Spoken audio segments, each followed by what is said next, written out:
Então, bom dia, a graça e a paz do Senhor Jesus. Bem-vindos de volta à nossa rotina da EBD.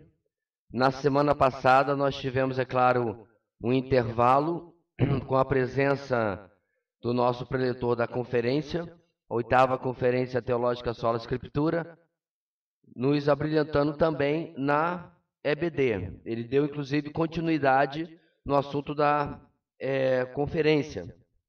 Motivo esse pelo qual a EBD não foi publicada, porque ela vai ser publicada junto com os vídeos da conferência, caso você esteja se perguntando. Mas aquela é a exceção. Agora voltamos para a nossa regra, para a matéria que, como tínhamos começado antes, o Sermão do Monte. E hoje vamos para a nossa aula número 3, lição 2. Ali foi uma falha minha de correção. Aula 3, lição 2, certo? O caráter do cristão 1, que tem a segunda lição com esse mesmo título. Antes de mais nada, vamos orar, colocar nossas vidas diante do Senhor. Oremos. Deus querido, muito obrigado pela Tua palavra, que podemos com liberdade examinar nesta manhã. Obrigado, Deus, pelo acesso que temos às Escrituras e a ensinos relevantes para nós, para nossas vidas, para as nossas famílias. Nós agradecemos, Senhor, pela Tua presença prometida na Tua palavra, algo que podemos crer com absoluta certeza. Portanto, pedimos que o Teu Espírito Santo seja derramado sobre nós, nossas mentes e corações sejam levadas à compreensão da Tua palavra, à compreensão do Teu ensino. Esteja com cada um de nós nesta manhã, em nome de Jesus. Amém. Como eu disse, irmãos, nós retomamos, portanto, o Sermão do Monte, um ensino desafiador, indo para a nossa lição número 2, o caráter do cristão, parte 1. É uma introdução às bem-aventuranças. Então, o que nós vamos fazer? Nós vamos fazer um voo panorâmico hoje das bem-aventuranças e depois nós vamos detalhar, destrinchar esse mesmo texto que vamos começar a ver hoje, ok? Creio que você que estudou a lição percebeu isso daí. Aliás, se você está sem o material e você pediu para ser incluído no novo pedido, né?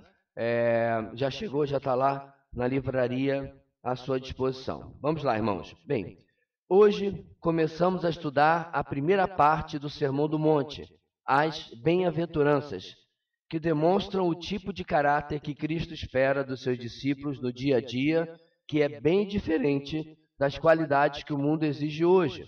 O mundo não acha que a pessoa humilde de espírito, mansa ou pacificadora é feliz, ou seja feliz, certo? Então, irmãos, lembra como nós temos chamado o Sermão do Monte?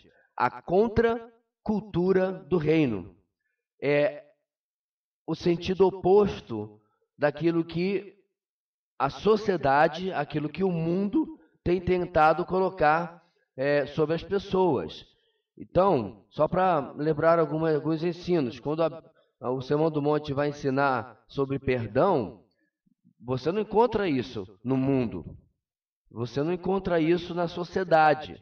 Você vai encontrar, claro, aqui e acolá pessoas que podem ser mais tolerantes com a ofensa e deixar para lá e relevar, mas ainda assim o perdão não vai estar no padrão bíblico. Por que isso é importante, meus irmãos? Porque a gente sempre ouviu na igreja, qualquer igreja que você passou, que nós precisamos ser diferentes do mundo, correto? Todo mundo já ouviu isso daí. Inclusive, em alguns momentos da história da igreja mais recente, nas últimas décadas, quando a igreja começou a usar, por exemplo, algumas músicas ou instrumentos, alguns mais antigos protestaram. Por quê? Porque estava parecendo com o mundo. Então, às vezes se confunde maneira de ser, pensar e agir com meros usos e costumes.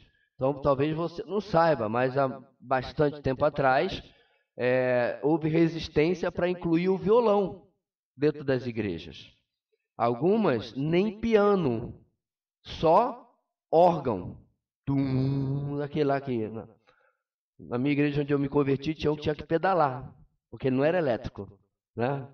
A irmã Regina Márcia, a esposa do nosso pastor, fazia um exercício de panturrilha todo culto, né? Porque era no pedalo o negócio. Depois, a igreja comprou um elétrico e aí depois comprou um piano. A nossa igreja não tinha esse problema, mas eu sei de igrejas que tinham.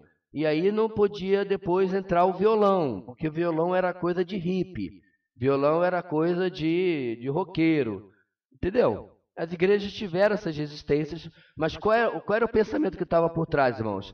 A identidade com o mundo. Então, a gente tem que tomar cuidado, porque algumas dessas coisas são meros, como eu falei, usos e costumes. Eles não têm algum elo direto com o mundo. Isso é tão forte, irmãos, que um amigo meu que é missionário foi na África, 20 anos atrás, e ele estava indo a pé para o culto.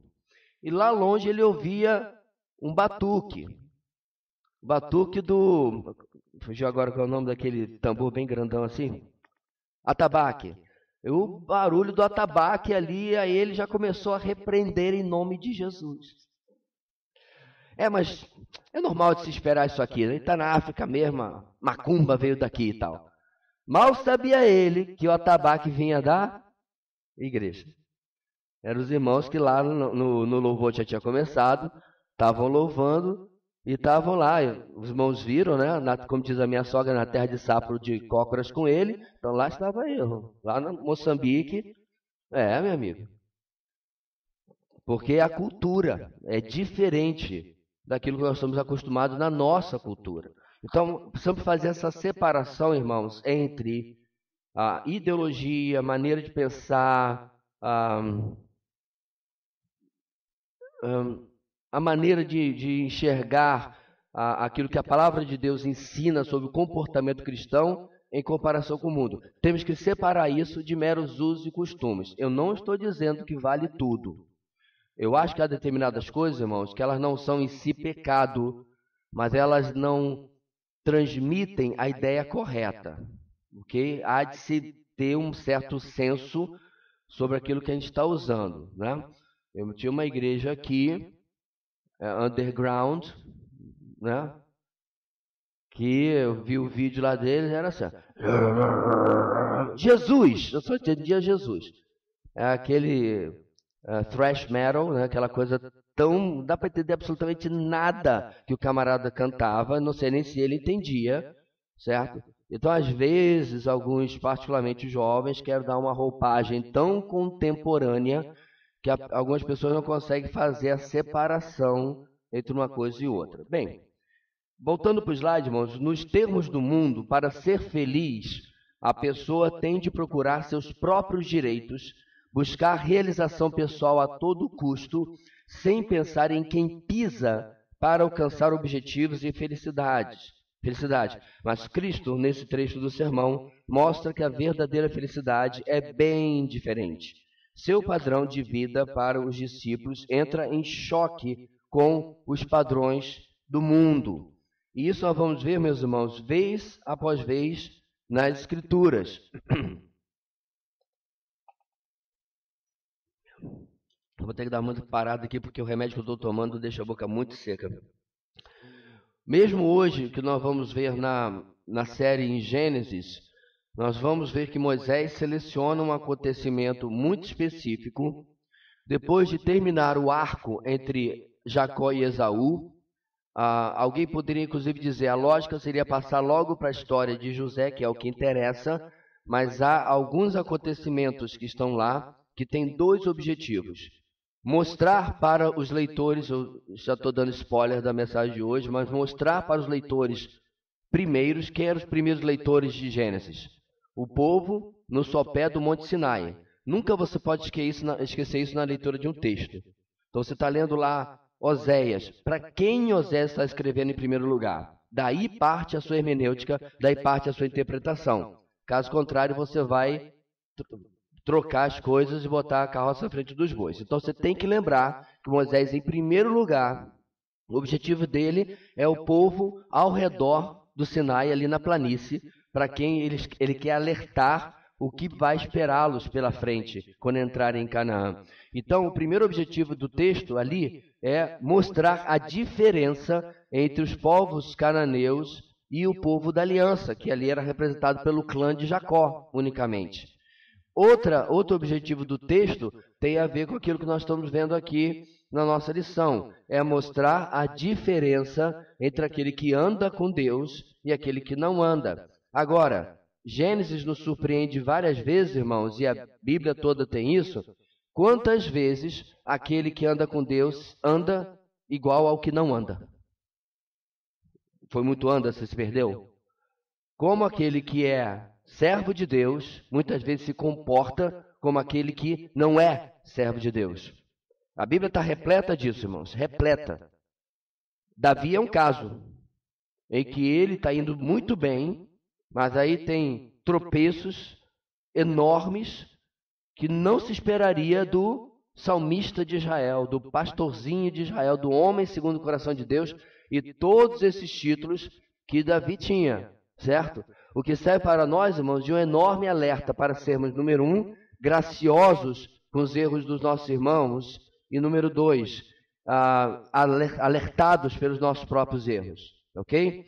Bem, próximo slide. Na próxima lição, vamos considerar separadamente cada bem-aventurança, mas hoje faremos considerações básicas para que você possa entender melhor quem são os ouvintes, quais as qualidades recomendadas, qual o significado da palavra bem-aventurança e, finalmente, o que significa um termo que aparece várias vezes, o reino dos céus, ok? Então, esse é praticamente o esboço daquilo que nós vamos ver nessa lição e na próximo domingo, na mesma lição, que a gente cobre 2 domingos, ok? Nossos objetivos: saber, entender que o povo abençoado é o que tem Deus como Senhor. Sentir, perceber a importância de seguir as orientações de Jesus. E agir, colocar em prática obedientemente os ensinamentos de Jesus. Sem mais delongas, vamos fazer a leitura do nosso texto, que semana passada era apenas o versículo 1 e o versículo 2, hoje nós vamos ler todo o contexto que inclui as bem-aventuranças, ok? Ou beatitudes, como alguns gostam de falar. Vamos lá juntos, irmãos, para você acordar aí. Vou terminar de acordar. Versículo 1 diz assim: Vendo as multidões, Jesus subiu ao monte e se assentou. Seus discípulos aproximaram-se dele, e ele começou a ensiná-los, dizendo: Bem-aventurados os pobres em espírito, pois deles é o reino dos céus. Bem-aventurados os que choram, pois serão consolados. Bem-aventurados os humildes, pois eles receberão a terra por herança. Bem-aventurados os que têm fome e sede de justiça, pois serão satisfeitos. Bem-aventurados os misericordiosos, pois obterão misericórdia. Bem-aventurados os puros de coração, pois verão a Deus. Bem-aventurados os pacificadores, pois serão chamados filhos de Deus.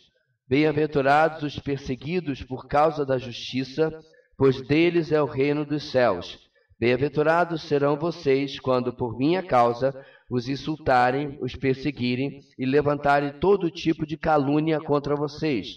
Alegre-se e regozijem-se, porque grande é a sua recompensa nos céus, pois da mesma forma perseguiram os profetas que viveram antes de vocês. Se você contar comigo, você vai ver a partir do versículo 3, 1, 2, 3, 4, 5, 6, 7, 8. 8 bem-aventuranças, ou 7, se você contar até o versículo 9. Alguns comentaristas entendem que nós temos, na verdade, 7 bem-aventuranças, sendo que o versículo 10 e o versículo 11 é uma conclusão do que vai acontecer com os discípulos quando eles viverem esse padrão. Porque, veja bem, meus irmãos, tem até uma situação que eu vi uma vez, em que o camarada acabou no primeiro dia de serviço, chegou no primeiro dia de serviço, ele estava todo vapor, trabalhando, nem os intervalos ele estava observando, que ele queria mostrar serviço. Aí o colega dele, o cutuca, diz assim: Ei, o que você está fazendo? Devagar, rapaz, você está fazendo a gente parecer mal. Por quê? Porque ele estava fazendo o serviço dele. enquanto que os colegas estavam arrastando o pé. Então, como ele estava fazendo a coisa certa, os outros que estavam empurrando com a barriga estavam ficando mal vistos, perto daquele cara que tinha acabado de chegar. Então, por que eu estou destacando isso, irmãos? Porque o que acontece no versículo 10 e 11 é a perseguição por causa de Jesus, de uma maneira ou de outra iria ou vai acontecer para com os cristãos, à medida em que eles viverem o padrão do reino. O mundo, a sociedade, não vai gostar de você ter um comportamento que expõe o seu erro. Você tem um comportamento que expõe o seu pecado, a sua forma de agir. E aí, a reação dele vai ser a perseguição, ok? Então, só destacando aí. Quem são os ouvintes do Sermão do Monte? Primeiro ponto na nossa lição. E aí a nossa lição começa destacando, irmãos, que nós temos um problema aqui. No início do sermão, notamos que depois que Jesus se assentou, diz o texto, seus discípulos aproximaram-se dele e ele começou a ensiná-los. Versículo 1 e 2, capítulo 5. Essa afirmação parece excluir todos os demais. Entretanto, no fim do sermão, lemos que estavam as multidões maravilhadas da sua doutrina, certo? No final de tudo aquilo que ele ensinou. Isso não teria acontecido se elas não estivessem também presentes. Então a explicação para isso, como diz aí no nosso slide, é simples e óbvia. Primeiro, o primeiro público, o primeiro interesse de Jesus, irmãos, nos seus ensinos, não apenas no Sermão do Monte, mas sempre foi aqueles que andavam próximo dele. Por seus discípulos, nós não estamos nos referindo apenas aos 12, ok? Há em outras ocasiões onde um grupo maior de discípulos andava com Jesus. Por exemplo, quando ele envia os 70, certo? Em 35 grupos ou em 35 duplas. Certamente os apóstolos, os 12, estavam no meio desse grupo, mas não era apenas os apóstolos, claro. Bem, Jesus começou o seu ensino dirigindo as palavras a seus discípulos. Jesus quis desafiá-los em relação ao seu estilo de vida, sua dedicação exclusiva ao reino de Deus, ao serviço do reino. Não há dúvida que Jesus tinha inicialmente os discípulos como alvo do seu ensino. Como John Stott comenta, as bem-aventuranças descrevem o caráter equilibrado do povo cristão. No Evangelho de Lucas, o Sermão do Monte segue imediatamente depois da escolha dos 12. Você pode conferir lá em Lucas capítulo 6. Por causa disso, os comentaristas têm chamado o sermão de ordenação aos 12. O compêndio de doutrina cristã, a Magna Carta do Reino. Essencialmente, Jesus estava ensinando as qualidades que devem caracterizar todos os seus discípulos, cada cidadão do reino de Deus. O que é interessante nisso, meus irmãos, é que, diante da presença de pessoas que ainda não seguiam, e essa multidão, irmãos, ela sempre vai ser uma grande incógnita, sempre vai ser um grande ponto de interrogação. Vamos lá em João capítulo 6, que inclusive foi... Minha voz hoje está que nem de adolescente, está falhando. João capítulo 6, que foi nosso texto do último retiro, não, penúltimo retiro, não é isso? Que nós tivemos, ano retrasado. Em João capítulo 6, irmãos, o que acontece? Uma multidão está seguindo Jesus, certo? E aí Jesus dá aquele ensino difícil de engolir, dizendo que eles tinham que beber do seu sangue e comer da sua carne. E é claro que Jesus não estava falando sobre canibalismo, certo? Ele estava falando sobre ter tamanha intimidade com o ensino dele, que nós estaríamos absorvendo a Jesus, ou até, se você quiser inverter, sendo absorvidos por Jesus. E aí, diante de tudo aquilo que ele ensina em João capítulo 6, lembra? Essa é a multidão que um pouquinho antes tinha experimentado o quê? Alguém lembra? Um sinal, um milagre maravilhoso. Exatamente, a multiplicação dos pães e dos peixes. E aí Jesus faz aquilo, ele atravessa o mar da Galileia, ou o lago de Tiberíades, e eles dão um jeito de descobrir isso e vão atrás de Jesus. E aí Jesus era ótimo em marketing, irmãos. Não segundo os conceitos modernos, mas para eliminar logo quem não era o seu consumidor, entre aspas. O que Jesus fala? Vocês vieram porque vocês comeram do pão e do peixe. Procurem a comida que não perece. Ele vai só na voadora. E uma após a outra, o que acontece lá pelo finalzinho do capítulo 6? O pessoal começa a vazar, o pessoal começa a ir embora. Irmãos, Jesus nunca teve como objetivo ser querido, ser seguido, ser amado, ser admirado a qualquer custo, como muitas igrejas fazem hoje. Já narrei para os irmãos igrejas que, estando em sucessão pastoral, colocaram na carta para determinado candidato se ele teria problema de ter um discurso mais aceitável. E aí ele perguntou o que era um discurso aceitável, que não tivesse a menção de pecado, de inferno, de condenação, de ira de Deus, e a lista continuava. E aí ele respondeu, então os irmãos querem uma mensagem não bíblica. Ao que eles responderam, não, pastor, o amor de Deus está na Bíblia, tal, a misericórdia de Deus está na Bíblia, a graça de Deus está na Bíblia, mas não é só isso que está na Bíblia. Ou você prega todo o evangelho, ou você prega toda a pessoa de Deus, ou você está pregando um outro evangelho e um outro Deus. E é claro que esse colega disse, não, muito obrigado. E ainda, como ele já não era mais candidato, disse assim, e eu vou orar pelos irmãos, pois os irmãos estão no caminho da apostasia. É dos meus. Por quê, irmãos? Porque você está adulterando a mensagem cristã. Jesus não fez isso. E aí no capítulo 6, quando acontece esse abandono, o que Jesus faz? Ainda bem que vocês ficaram. Pelo menos vocês ficaram. É isso que ele faz, irmãos? Não. Ele se vira para os que ficaram e diz, vocês querem ir embora também? Ele faz a versão do primeiro século de porta da rua, serventia da casa. E aí o apóstolo Pedro responde aquela frase absolutamente maravilhosa, Senhor, para quem iremos nós? Tu tens as palavras de vida eterna. Essa é a diferença, irmãos, do discípulo e da multidão. Ele não se magoa, não fica chateadinho quando ele lê na palavra uma coisa que o confronta. Se você disser para mim, irmãos, que toda a doutrina cristã me é confortável, ou me perguntar isso, eu diria, não, tem muita coisa que é muito desconfortável. Mas eu abaixo a minha cabeça e me submeto a si mesmo. Você tem que compreender que a relação de senhor e servo funciona assim, mesmo que você tenha dificuldade com algumas coisas. Como muita gente tem, irmãos, inclusive com as ordens que o Senhor dá ao próprio Israel no Antigo Testamento.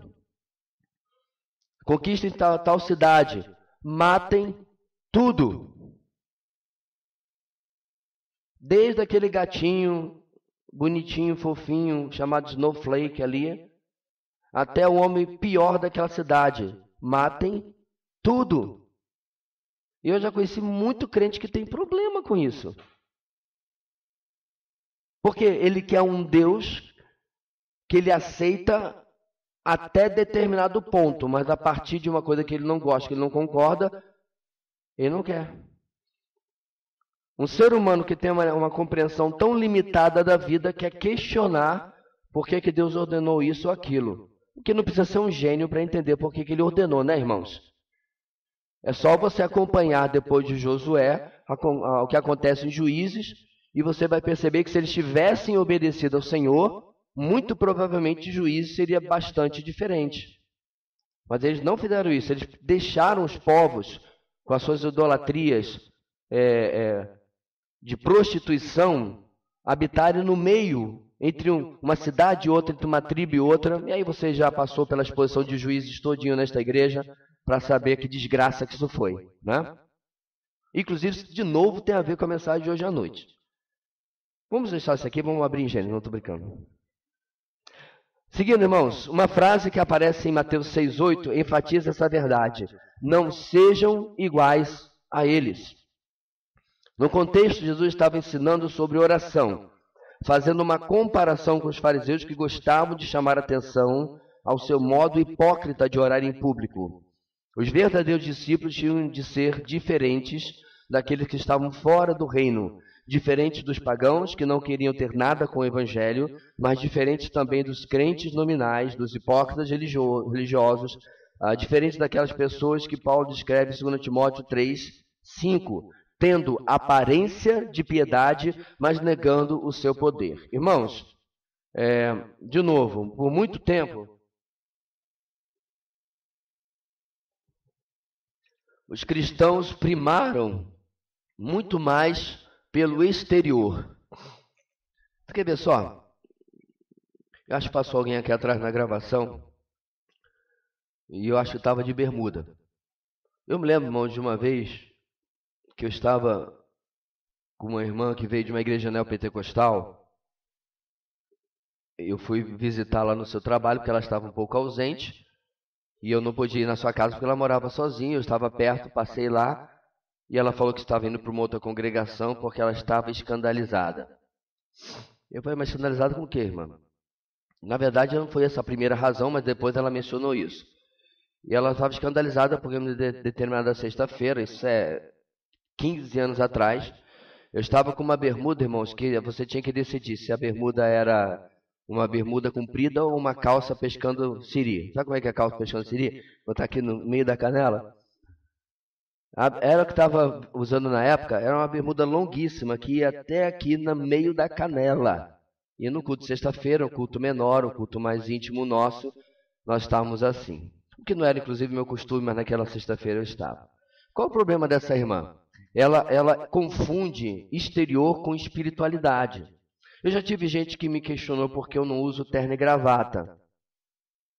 Inclusive, para os casamentos agora, eu tive que me virar nos 30 porque eu não sabia nem se o terno cabia mais. Né?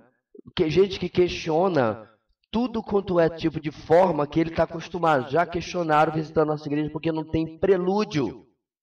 A maioria deve estar se perguntando, pastor, isso é de comer? Prelúdio, irmãos, é que a maioria das igrejas tem, ao início do culto, uma música instrumental, certo? A verdade, algumas têm processional e prelúdio. No processional, o pastor entra pelos fundos, o dirigente do culto. Você é desse tempo, né, Dani? É novinha, mas é velhinha no evangelho. E o coral, geralmente, entra no processional. Aí todo mundo sentou? Agora vamos ter o prelúdio, para ter um momento de oração. No final do culto, certo? Tem o recessional, aonde, de novo, o coral sai, o pastor sai e tudo mais, e o pós-lúdio. E aí o irmão veio perguntar por que tinha isso. A minha resposta foi simples. Mas por que eu tenho que ter? E aí eu já apelei. Onde é que está na Bíblia que eu tenho que ter? Mas as pessoas gostam, irmãos, de forma. Porque sempre fizemos assim. Porque a igreja que eu cresci fazia assim. Porque é desse jeito ou daquele. Certo? Então, o grande problema é que a gente está apegado a tradicionalismos. Tradição é algo bom, tá? Sem uma determinada justificativa bíblica. E aí, voltando para o nosso slide, isso era a especialidade dos fariseus. Eles vestiam uma roupa especial. Eles faziam uma oração de um jeito especial. Eles ficavam nas esquinas para serem reconhecidos pelos homens. Então, eu não estou dizendo que quem presta maior atenção a essas questões exteriores, necessariamente que estão fazendo para serem notados ou alguma coisa assim, mas essa forma, irmãos, de impor aos outros a sua espiritualidade é extremamente farisaica. Senhor, por que os seus discípulos não lavam as mãos? Não foi o que perguntaram a Jesus? Por que os seus discípulos estão fazendo isso e aquilo no sábado? Então, durante, irmãos, o final do Antigo Testamento e o Novo, criaram-se tantos comentários em cima da lei mosaica que eles tinham regra para tudo. Até hoje, muitas dessas regras prevalecem. O que pode e o que não pode fazer. E aí, se você vai procurar, isso tem base bíblica? Não tem nem na lei, diga de passagem. Mas algum rabino, algum estudioso, escreveu sobre aquilo, certo? Deu a sua justificativa, e aquilo foi perpetuado e passado de geração em geração. Aonde eu quero chegar aqui, meus irmãos? Quando você lê no início do nosso slide lá em cima, Mateus 6,8, não sejam iguais a eles. O que Jesus estava dizendo? Então vamos lá. Se os fariseus vestem a roupa especial e ficam na esquina fazendo isso e isso, para eu não ser igual a ele, eu tenho que não usar uma roupa especial e orar não na esquina, mas no meio da rua. Já estou sendo diferente. Não é isso que Jesus está dizendo. Porque, por exemplo, se você é fariseu e estava ouvindo Jesus, e você se convertia à mensagem de Jesus, você necessariamente não tinha que abandonar a sua roupa, mas você tinha que parar de ver a sua roupa como alguma coisa que ele fazia especial. Irmãos, estão entendendo? É diferente. Porque é isso que as pessoas têm tratado, desse jeito que as pessoas têm tratado o uso e costume. Se o uso e costume, nos nossos dias, é legalista, é farisaico, é só eu abandonar esse. Mas qual é o problema, irmão? Geralmente a gente substitui por outro. Vamos lá, vamos de novo para a questão do terno e gravata. Aí eu não uso terno e gravata. E a razão, para aqueles que não são daqui da nossa cidade e estiverem assistindo esse vídeo depois, é que aqui fica perto de Mercúrio, o planeta mais perto do Sol, né? Eu estou assim porque ele está no ar-condicionado, mas que é assim, é um sol para cada criatura. Pobre do americano que estava com a gente aqui pregando esses dias, ele não reclamou, mas ele comentou várias vezes que o sol é especial, né?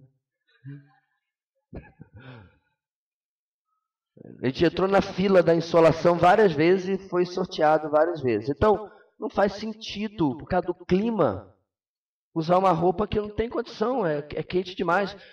Os irmãos sabem, tem o alto do verão aqui, tem momentos que o ar-condicionado não dá conta. Não é verdade? Lembra desses cultos? Tudo ligado e a gente se abanando aqui dentro. Bem, então, vamos supor que eu abro mão e não quero saber terno e gravata. Aí, eu vou em um culto, tenho outro colega, pastor, de terno e gravata. Aí eu começo a criticá-lo, porque ele está de terno e gravata. O que eu fiz, irmãos? Eu troquei um legalismo pelo outro. Eu não quero ser do time do terno e gravata, mas também não quero que ninguém seja, porque você está sendo isso, e eu começo a prejulgar, eu começo a supor que ele se acha mais espiritual, ou eu não tenho prova nenhuma disso, ele pode estar usando porque ele gosta de usar, ele pode estar usando porque é o costume da igreja dele, ele não quer aborrecer os irmãos, então ele está usando. Compreenderam? Janeiro agora eu vou pregar na posse do pastor que vai chegar aqui na cidade. Certo?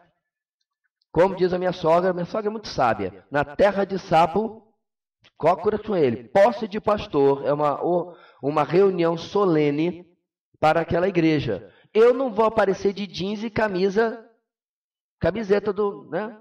Ou qualquer uma que seja. Claro! É uma questão de respeito. Então, legalismo, irmãos, é toda vez que eu imponho ao outro aquilo que eu não tenho base bíblica, mas creio como padrão de espiritualidade. Qual é mais espiritual? O que canta assim, o que canta assim, o que canta assim, o que canta uma parabólica? Qual é o mais espiritual? Nenhum.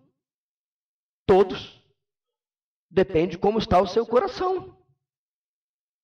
Depende se você de verdade está pensando na letra que está cantando, usando-a como uma oração ao Deus que você está adorando e comprometendo-se com a mudança que geralmente tem nessas letras. Né?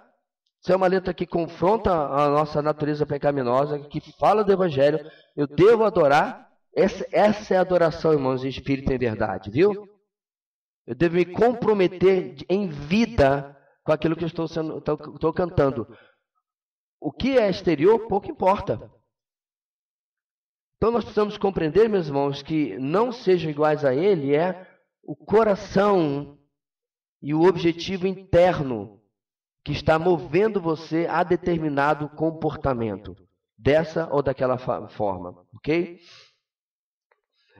Seguindo, é bom notar também que as bem-aventuranças não são uma série de regulamentos que uma pessoa deve obedecer para se tornar um crente, mas uma descrição de como uma pessoa crente deve viver. Por isso, queremos destacar mais duas verdades. Vamos lá. Letra A. Todos os crentes devem demonstrar essas qualidades. Jesus em nenhum lugar sugere que essas qualidades são restritas, por exemplo, à liderança da igreja. Eu poderia acrescentar a uma casta especial de crentes, a um grupo mais espiritual. Em nenhum lugar ele sugere isso. As bem-aventuranças refletem as qualidades da vida cristã normal, não anormal, e devem ser vistas na vida de cada crente, sem exceção. Por quê? Segundo Coríntios 5,17, se alguém está em Cristo, a nova criação, as coisas antigas já passaram, eis que surgiram coisas novas. Quando Quando eu era mais jovem, irmãos, adolescente, eu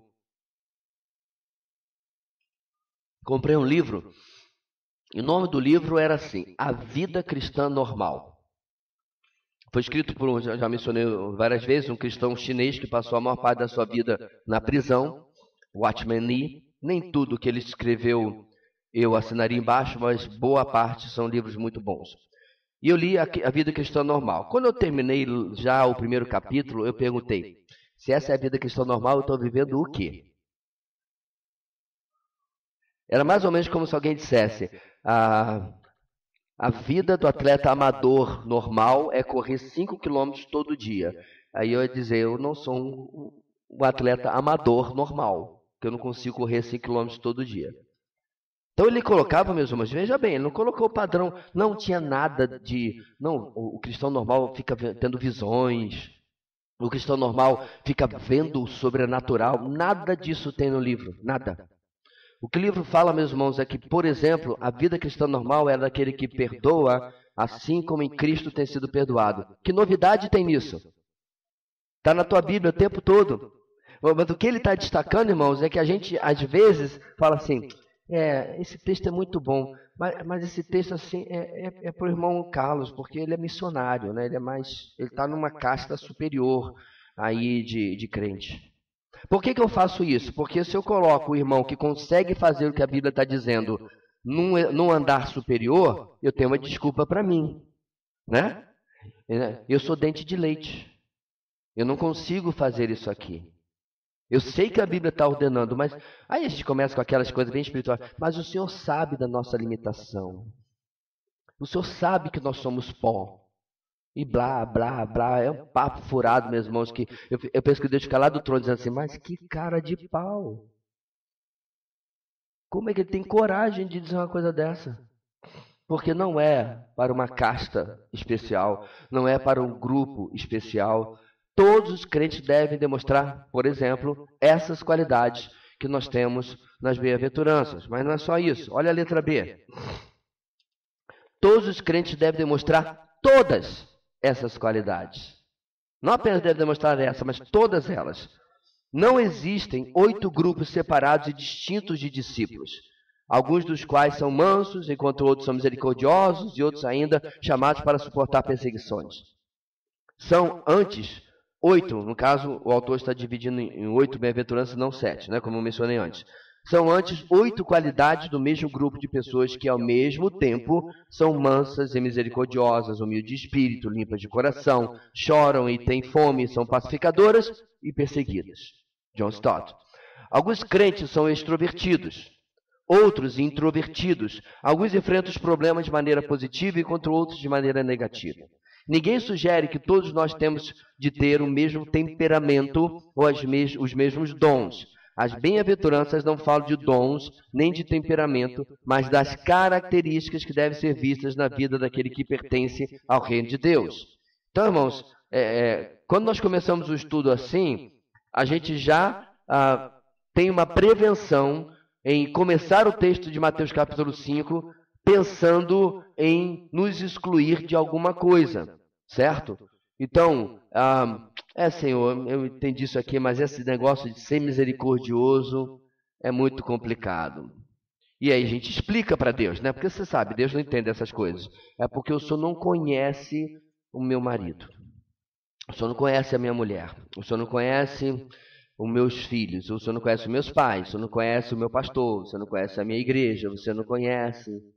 E a gente cria essas cláusulas de exceção aonde, nessas circunstâncias e para com essas pessoas, eu quero me convencer que Deus está dizendo, olha, realmente, eu vou lhe dar um passe livre, porque esse aí é carne de pescoço, esse aí é chambari brabo, então não tem condição de você aplicar esse texto bíblico. Eu quero deixar claro, essa manhã, meus irmãos, que não existe tal permissão na palavra de Deus.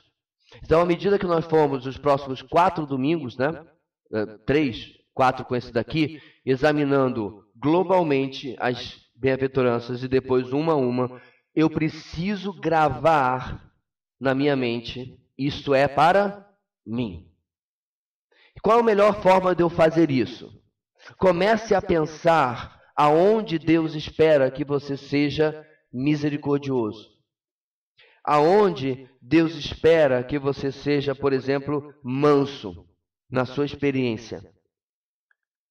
E não se preocupe, isso vai ficar extremamente mais explicado e muito melhor explicado em todo o resto do Sermão do Monte, mas vão levar meses, então você já pode antecipar, ler o texto até o versículo 12 novamente e comparar com as situações da sua vida. Por quê, irmãos? Porque a palavra de Deus não se cumpre nas 2 horas de culto no domingo à noite.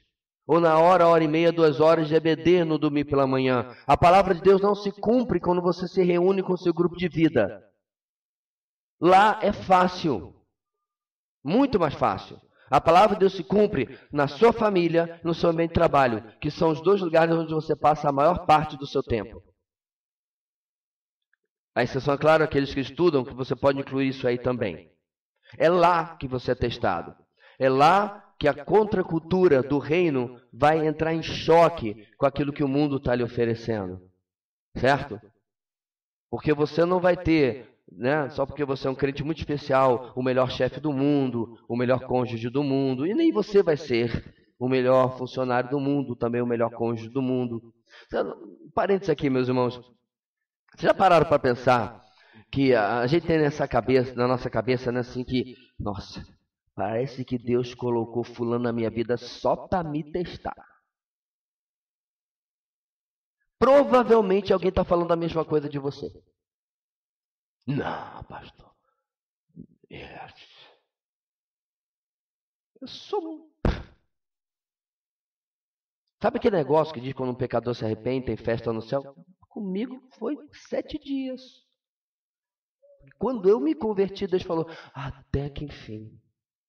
Eu estou quase dizendo, irmãos, que eu merecia a salvação, porque eu sou top. Então, se quer pensar que tem alguém que eu torno a vida insuportável, é muito difícil. Eu não estou dizendo, irmãos, que todos nós somos insuportáveis do mesmo nível. Eu até acho que tem alguns que têm PhD, mas não é o ponto. Porque para nós sermos insuportáveis para alguém, basta que eu não respeite a mínima área ou espaço na sua vida. Basta que essa pessoa não esteja num bom dia.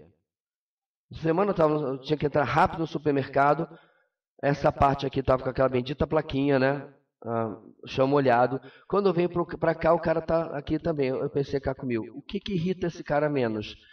Eu pisar onde ele já passou ou eu pisar onde ele está passando? Eu resolvi ir pela outra, por via das dúvidas, para não ter ali... Vai de novo, que o cara não está no bom dia.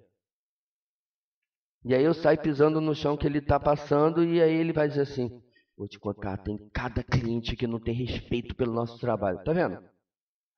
Basta que você pise no calo de alguém, ou no chão molhado, no caso, né? Basta que você atrapalhe a vida de alguém em qualquer nível, e as pessoas vão variar em relação a isso, né? Para que você se torne uma pessoa insuportável.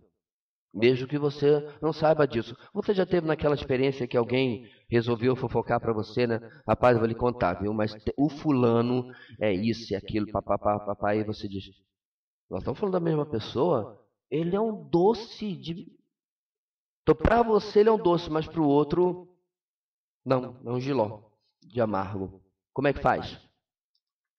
Como diz o pessoal do mundo, porque o santo deles não cruzou, né? Não deu certo. Algo no temperamento, na forma de agir. Porque pode ser, inclusive, que a pessoa que para você é um doce com você. Não necessariamente com todas as outras pessoas na vida dele ou dela. Isso torna, meus irmãos, a necessidade de nós olharmos para essas características de novo. Aonde eu tenho sido pedra de tropeço na vida de alguém. Porque eu não tenho sido misericordioso, porque eu não tenho sido manso, e tudo mais aquilo que nós temos descrito aqui. Eu não tenho vivido isso aqui. E esse vai ser o nosso desafio durante essas próximas semanas. Bem, então nós vimos que os ouvintes de Jesus aqui são primordialmente seus discípulos. E subentende-se aí aqueles que de fato o estavam seguindo e estavam se dedicando ao ensino dele, indo literalmente para todos os lugares com ele. Mas, número 2, as multidões. Não há dúvida que as multidões viram Jesus subindo ao monte e pouco a pouco aproximaram-se dele. Enquanto o sermão visava primeiramente os discípulos, Jesus ampliou o seu ensino para todos. O discurso de Jesus inclui o tipo de desafio que esperamos no fim de um sermão evangelístico. Mateus, lá no finalzinho, a gente vai chegar, sei lá em qual mês nisso, né? Mateus 7. Entrem pela porta estreita, pois larga é a porta e amplo o caminho que leva à perdição, e são muitos os que entram por ela. Como a estreita porta é apertado o caminho que leva à vida, são poucos os que a encontram. O que é interessante, meus irmãos, nisso, nessa dupla característica de ouvinte de Jesus, é a forma equivocada com que, por exemplo, eu cheguei no seminário. Na minha cabeça, culto, porque na igreja onde eu cresci tinha a EBD, que era 1 hora, 9 às 10, 10 a 10 e meia era o chamado encerramento da EBD, e de 10 e meia ao meio-dia era o culto. Okay? Vários aqui cresceram em igrejas que eram assim também. Né? A nossa, nós temos só 9 às 11, a EBD de manhã. Beleza. Então, eu cresci numa igreja onde o culto da manhã era para os crentes e o culto da noite era para os descrentes. Eu demorei muito tempo para perceber como isso não faz sentido nenhum. Nenhum. Isso tanto era verdade, meus irmãos, que em uma determinada época, em ata, em assembleia, alguém propôs, foi apoiado e foi votado que o pastor tinha que levar uma mensagem evangelística no domingo de noite. Agora para pensar, não tem, tá a membresia toda lá, ou só membros, não tem um visitante, e o pastor estava amarrado, coitado do Espírito Santo, que não tem voz nenhuma nessa história, né? Estava amarrado a pregar uma mensagem evangelística. Isso durou um tempo, depois eu nem sei como, foi revertido. Mas qual é o meu ponto aqui? Quando eu cheguei no seminário, mas eu comecei a examinar essas questões de culto, e com alguns professores, e há uma verdade que é inegável nas Escrituras. Igreja é lugar de crente. Para pensar. Isso aqui é igreja? Não. Nós somos igreja. Isso aqui é só um salão. Teve uma vez que aqui estava em obras, a gente fez o culto de oração aí na calçada, lembra disso? Ficou ao longo da calçada até lá embaixo, todo mundo sentado, e fizemos o culto de oração na calçada. A igreja estava em oração. Aqui estava pintando, estava ruim, não dava para reunir, mas nós tivemos nosso culto de oração. Portanto, irmãos, se a igreja é lugar de salvo, por que eu vou fazer o culto a Deus, que é promovido pela igreja, visando o incrédulo? Pastor, não achava que só tinha tão pouco espírito evangelístico. Diz o cara que não ganha ninguém para Jesus há anos e não evangeliza na sua vida privada. Esse era o problema, irmãos. Os irmãos não evangelizavam na sua vida privada, no trabalho, na escola, na família, e queriam que a igreja tivesse o culto evangelístico. E eu posso citar aqui de cabeça um monte de gente que cresceu comigo, em 10 anos que eu estive na mesma igreja, nunca ganhou ninguém para Jesus. Então você empurra a responsabilidade para a igreja e aí você vai ficar dizendo por aí, né? Contando vantagem. A minha igreja é evangelística. Não, não é. Igreja evangelística é a igreja onde seus membros evangelizam. Não é a igreja que tem evento evangelístico. O que isso tem a ver com o que a gente está vendo aqui? Tudo. Jesus primordialmente está ensinando seus discípulos. A ensinar seus discípulos, irmãos, está ensinando doutrina, vida cristã, coisa para crente. E aí, dentro das multidões, tem gente que já estava aceitando Jesus como Messias, gente que não. Eles estão ouvindo o ensino doutrinário, outra coisa que eu não gosto de hoje, né, da palavra doutrina, teologia. Estão ouvindo aquilo e Deus está usando isso também para alcançar o coração deles. Por quê? Lá no finalzinho, em Mateus 7, é que Jesus fala sobre a porta estreita e o caminho largo. Ele passou todo o capítulo 5, 6 e 7, boa parte, ensinando a contracultura do reino, aquilo que nós devemos que aprender. Talvez você esteja pensando assim, pastor, eu entendi por que o nosso culto é como o nosso culto é. Pois é. Não temos apelo evangelístico, não temos apelação evangelística, não temos manipulação. Vamos cantar um cântico evangelístico aqui. Nós pregamos a palavra. E Deus usa a palavra independente de qual seja ela. Deixa eu contar uma história para vocês, irmãos. Eu tenho um livro em casa sobre Daniel, que foi um programa de rádio na década de 40, se eu não me engano, nos Estados Unidos. Depois foi compilado em livro. Certo? Daniel fala hoje, um livro de escatologia. E aí ele vai por todo o livro de Daniel, comprovando as profecias que se cumpriram nos impérios babilônico, medo-persa, grego e romano, e como aponta para o futuro. Sabe o que começou a acontecer com os ouvintes? Eles começaram a escrever carta, aquele negócio que você escreve no papel, põe no envelope, fecha com cola e põe um selo, carta, tá? O pessoal mais novo que não sabe nem o que é isso mais, e mandavam uma carta para a estação de rádio. Adivinha fazendo o quê? Se convertendo. Pastor, por que ele não ligava no celular dele? É a década de 40, irmãos. Um monte de gente nem telefone tinha. Então eles mandavam uma carta, porque o estudo bíblico de Daniel, de escatologia, estava sendo usado por Deus para converter pecadores a Cristo. A palavra é poderosa. Você não precisa apelar, não precisa manipular. Quando você prega a palavra, Deus usa para convencer vidas. E é isso que Jesus está fazendo aqui com as multidões. Ok? Por causa da versão de Lucas 6, 20 e 21, que diz: bem-aventurados vocês, os pobres, pois a vocês pertence o reino de Deus. Bem-aventurados vocês que agora têm fome. Algumas pessoas acham que Jesus estava julgando os pobres e os famintos do ponto de vista material e que ele estava prometendo alimento aos subnutridos. Mas esta não é a mensagem aqui. A pobreza aqui, irmãos, e a fome que eles tinham era espiritual. Por quê? Porque eles viviam em dias, irmãos, muito similares ao século XIV, século XV, século XVI. Certo? O povo sedento da palavra de Deus, a palavra era negada ao povo. Para ter acesso à palavra, eles tinham que ir à missa ou ler alguma publicação da igreja romana que incluísse o texto bíblico. E aí chega homens como Wycliffe, John Huss, antes de 1500, começam a pressionar para que o povo tenha a Bíblia na sua própria língua, certo? John Huss é queimado vivo, Wycliffe também é morto. E aí quando chega no século XVI, 1517, nós comemoramos dias atrás, você tem as 95 teses de Lutero. As teses de Lutero, irmãos, elas foram motivadas por outros problemas doutrinários, como por exemplo a venda de indulgências, certo? Principalmente a venda de indulgências, o purgatório e outros assim. Mas a primeira coisa que Lutero fez para promover a mudança desse falso ensino não foi ele mesmo pregar, foi traduzir a Bíblia para o alemão, a língua do seu povo. E dali ela se espalha por toda a Europa, nas suas traduções. E aí, meus irmãos, isso é fogo e palha, ou fogo numa floresta seca, não tem mais como parar. Vai queimar e continua queimando até hoje. Muito similar era o problema no dia de Jesus. Eles tinham acesso até mesmo à Torá, certo? Era muito fácil as famílias terem acesso através das sinagogas. 12 famílias, 12 homens, você já podia formar uma sinagoga, então você tinha acesso às escrituras, mas elas eram interpretadas pelos mestres da lei. Elas eram distorcidas pelos mestres da lei. Então, quando Jesus começa a ensinar, você vai ouvir aquilo que nós mencionamos no domingo retrasado, quando paramos esta lição. Ele ensina como quem tem autoridade e não como os mestres da lei.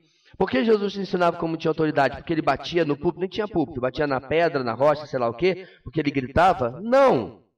Porque a vida, o ensino dele, você conseguia relacionar com a vida, com mudança de vida. E você via exemplificada nele mesmo. Isso é autoridade. Então, meus irmãos, quando você mostra para eles esse tipo de ensino que está mencionado aí, de ser pobre, de ter fome, é porque eles estavam sedentos e famintos de ouvir a palavra de Deus. O David Platt, que é um pregador americano, já foi o presidente da Junta de Missões Mundiais dos Estados Unidos. David Platt conta uma história que ele foi para uma viagem missionária na Ásia, não lembro se foi na China ou em outro país, e ele chegou lá, os irmãos ouvindo atentamente, completo silêncio. Ele literalmente estava num canto assim, ó, com 1 metro de diâmetro, de raio assim, encostado ali, todo o salão repleto de gente sentada. E aí terminou. E aí os líderes vieram para ele perguntando, você pode voltar amanhã? Aí ele falou assim, sim, eu posso voltar amanhã. Que hora você quer que eu chegue aqui? Aí os líderes responderam, assim que o sol nascer, porque não tinha luz elétrica. Lampiões e outras fontes, né? Não tinha luz elétrica. Assim que o sol nascer, nós vamos estar aqui lhe esperando. E assim foi, irmãos, por 2, 3, 4, nem lembro quantos dias no testemunho dele fala as pessoas absolutamente famintas da palavra de Deus. Aí eu pergunto, nós temos sido famintos dessa maneira da palavra de Deus ou nós já estamos fastiados? Sabe? Você come muito e você já não aguenta mais. Concordo, esses irmãos da história que eu acabei de contar não têm o acesso que nós temos. Mas talvez seja exatamente por isso, irmãos, que eles eram tão famintos. Valorizavam tanto a palavra de Deus. Como nós vimos no vídeo, alguns domingos atrás, do povo recebendo a tradução da Bíblia, depois de anos já de trabalho missionário entre eles. É de rasgar o coração. Em outro vídeo que já passamos aqui na igreja também, em uma igreja chinesa, abre-se uma mala bem grande de viagem. Quando abre-se, ela está repleta de Bíblias. E o que me surpreende naquele vídeo, irmãos, são os irmãos pegando um exemplar da Bíblia, né, em completa alegria e beijando. Não é idolatria. É porque eles nunca conseguiram segurar nas mãos um exemplar da Bíblia. O povo para quem Jesus está falando no Sermão do Monte está faminto. Faminto porque eles têm sido alimentados, ou, melhor dizendo, têm sido deixados passando fome por parte dos saduceus, dos fariseus e dos mestres da lei. Isso significa isso. Jesus sempre demonstrava compaixão pelos necessitados, mas não estava prometendo que ser crente, fazendo parte do reino de Deus, traz vantagem econômica. Continuando a explicação do texto anterior. Quando Jesus fala de pobreza e fome nas bem-aventuranças, ele está falando de condições espirituais. Os bem-aventurados são os pobres ou humildes de espírito, e aqueles que têm fome e sede de justiça. Podemos deduzir disso que as outras qualidades também são espirituais. Ok? Não são qualidades físicas, não é fome de verdade, nada disso. Nós vamos parar aqui, irmãos, vimos 2 pontos e semana que vem vamos ver o ponto 3 e o ponto 4. Mas eu queria encerrar, meus irmãos, mostrando como que as bem-aventuranças foram escolhidas por Jesus para serem ensinadas antes de tudo aquilo que nós vamos ver no final do capítulo 5, o restante do capítulo 5, capítulo 6 e capítulo 7. Como você começa um sermão, particularmente este, é extremamente importante para nós compreendermos o que o resto significa. O que cada coisa que nós vamos ver se encaixa aqui. Então, quando ele vai falar sobre perdão, eu tenho que voltar nas bem-aventuranças e lembrar sobre ser misericordioso. Porque muitas vezes o perdão, na maioria das vezes o perdão, ele não vai ser dado por merecimento. Porque a pessoa se arrependeu de verdade. Quando você estuda sobre perdão, por exemplo, na parábola do credor incompassivo, há uma dívida. Se essa dívida não é mais paga pelo que deve, ela é paga por quem perdoou. O perdão é o pagamento de uma dívida no lugar de outra pessoa. O dano, ele simplesmente não evapora. Ele continua lá. E eu preciso ser uma pessoa misericordiosa. O que significa isso, irmãos? Que não atribui à pessoa aquilo que ela de fato merece, que seria a condenação, que seria o vexame, que seria a vergonha. Eu não faço isso porque eu exerço misericórdia, como o Senhor tem exercido na minha vida. Então, cada uma das partes que nós vamos ver nesse sermão, irmãos, vai voltar às bem-aventuranças. Vai voltar ali aonde Jesus está mostrando. Essa é a maneira de viver se você quiser participar do meu reino. Por que finalmente isso é importante? Porque eles estavam aprendendo dos fariseus algo diferente. Sacrifica um animal cumpre as leis, obedece às festas judaicas, faz tudo direitinho e está tudo ótimo. Não foi isso que Jesus perguntou ao jovem rico?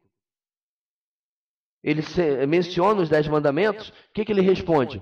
Tudo isso tenho observado desde a minha infância.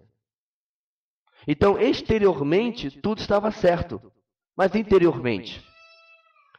Talvez você esteja um pouco perdido, porque você não tem que sacrificar animais, você não tem que comemorar o Yom Kippur, ou a festa dos tabernáculos, como infelizmente até algumas igrejas já têm trazido isso para dentro da sua prática.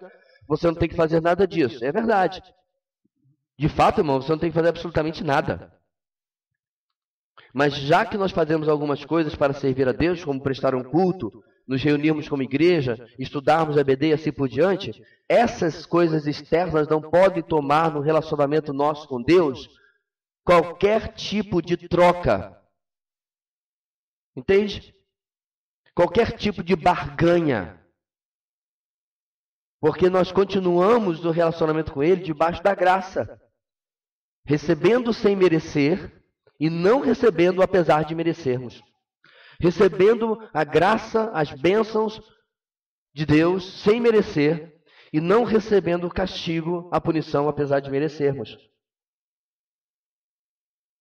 Então, à medida, irmãos, que os anos vão passando e nós percebemos como temos sido abençoados como igreja, nós temos que voltar para esse conceito de graça e declarar em gratidão ao Senhor como Ele tem sido gracioso por nós. Como Ele tem sido bondoso, apesar de não merecermos.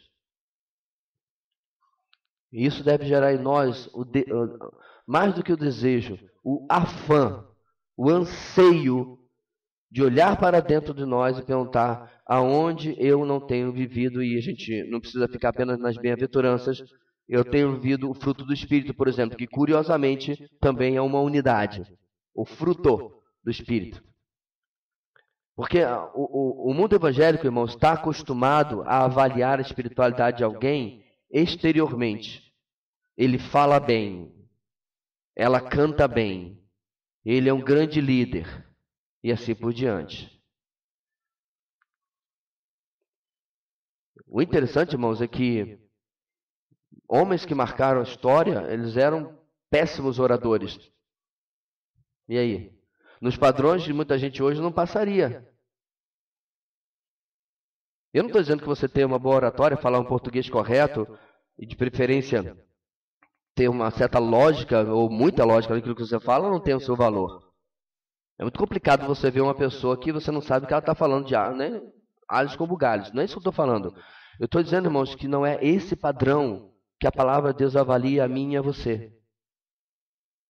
É muito mais difícil ser esse crente na sua segunda-feira do que é no domingo. Cá está você com a sua roupa de domingo, a roupa de crente, né? Especialmente de noite. Você está com a sua Bíblia na mão ou no celular. E você está aqui cantando com os irmãos, ouvindo a palavra. Aqui é fácil. Difícil é no nosso dia a dia com as pessoas que Deus coloca de propósito no nosso caminho para nos mostrar que nós não somos tão mansos assim, que não somos tão misericordiosos assim, e que não suportamos a perseguição, a ofensa de maneira tão fácil como pensávamos. E é aí que nós temos que prestar atenção. Na sua vida existe uma sala de troféus. Nessa sala de troféus está tudo aquilo que pela graça de Deus você conseguiu vencer. E é muito provável que você tenha troféus que eu não tenho. Você tem vitória em áreas da sua vida onde eu tenho sido derrotado ou vivo em constante luta. É muito provável que você tenha áreas da sua vida que você tem até dificuldade de compreender por que os outros lutam. Porque para você é fácil. Mas eu também tenho certeza que o inverso é verdadeiro. É como eu vi uma vez no Globo Esporte, uns anos atrás, os jogadores da seleção de vôlei foram bater uma pelada de futebol. Meu amigo, aqueles varapau de 1,90 m, 2 metros, parecia que era só perna, não sabia o que fazer. Aí fizeram o contrário, pegaram os jogadores do time de futebol e colocaram contra eles para jogar vôlei. Foi um massacre. Um massacre. Dava pena. Os mais entendidos ali de vôlei do time de futebol não chegavam nem perto do pior aqui desse lado. Qual é achei muito estranho, muito interessante aquela experiência, mas isso reflete a nossa vida, irmãos. Por que eu tenho que ser misericordioso com quem não joga bola como eu? Porque ele joga vôlei melhor que eu. Por que eu tenho que ser misericordioso com quem não é tão fácil para ele aquela área onde eu não tenho dificuldade? Porque o inverso é real. Eu preciso que ele olhe na minha cabeça, me ajudando em aconselhamento, porque eu tenho lutado com outra área que para ele, porventura, é tranquilo. Mas a gente gosta dessa sala dos nossos troféus. A gente troca a iluminação constantemente, agora já botou iluminação de LED, que é mais moderna, né? Trocou o carpete por um carpete mais novo. E a gente vive comprando aquele negócio para ilustrar taça, né? Pá. Aí alguém pergunta assim, e essa porta vai para onde? Não, essa porta aí eu não gosto dela não. Eu nem entro aí. Mas o que tem atrás dessa porta? Esse aqui é o meu depósito de tranqueira. Aqui estão os meus troféus de último lugar. Ou aqui está o meu rebaixamento para a Série B. Aqui estão as minhas desclassificações constantes na minha vida. Aqui eu não gosto de ir lá, não. Contudo, irmãos, é lá que eu deveria manter a maior parte do meu tempo. Sabe? É lá que eu deveria manter o meu devocional focado. Se você vai escolher um livro na biblioteca, não é escolher aquilo que vai ilustrar ainda mais o seu troféu, mas aquilo que vai expor ainda mais o seu fracasso.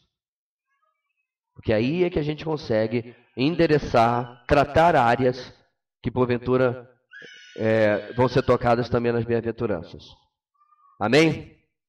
Que Deus nos abençoe. Vamos orar encerrando o nosso tempo hoje. E vejo os irmãos no nosso culto às 18h30. Oremos. Deus Santo e querido, muito obrigado pela tua palavra e a clareza que ela traz ao nosso caminhar. Como ela expõe as áreas aonde nós precisamos tratar diante do Senhor e buscar pela tua misericórdia a mudança na nossa vida. Ajuda-nos, ó Deus, a que possamos passar por esse estudo, que absolutamente certo estou, será muito confrontador.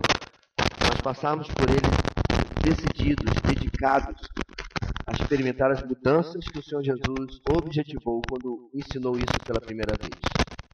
Dá-nos uma tarde de descanso, que possamos ir à noite para exaltar o teu nome juntos, glorificar a tua pessoa, enquanto temos essa comunhão maravilhosa com nossos irmãos. É o que oramos em nome de Jesus. Amém.